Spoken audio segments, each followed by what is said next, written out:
Normal pa ang bilang ng mga pasaherong sumasakay sa PITX. Sa kabila nito, hinigpitan na ang seguridad sa lugar sa inaasahang pagdagsa ng mga biyahero ngayong parating na long weekend. Si Vel Custodio sa detalye. Vel. Rise and shine, Dayan. Ngayong Ninoy Aquino Day at long weekend, sinamantala na ng ibang biyahero ang makapamasyal sa kanilang pamilya sa probinsya.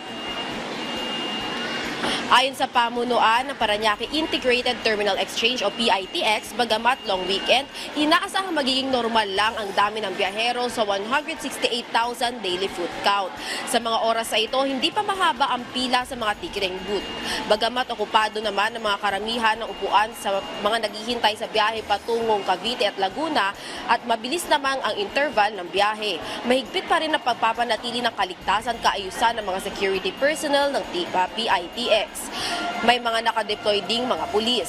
Samantala, habang binabaybay namin ng PITX, maluwag ang kalsada sa EDSA ngayong maulang long weekend, kaya magdala ng kapote at payong para sa mga babiyahe. Paalala lamang sa mga biyahero na bawal magdala ng mga flammable materials kagaya ng gas, lighter o posporo. Bawal din magdala ng mga matatalim na bagay kagaya ng gunting at kutsilyo para sa ligtas sa biyahe ngayong long weekend. Balik sa iyo, Dayan. Maraming salamat, Vel Custodio.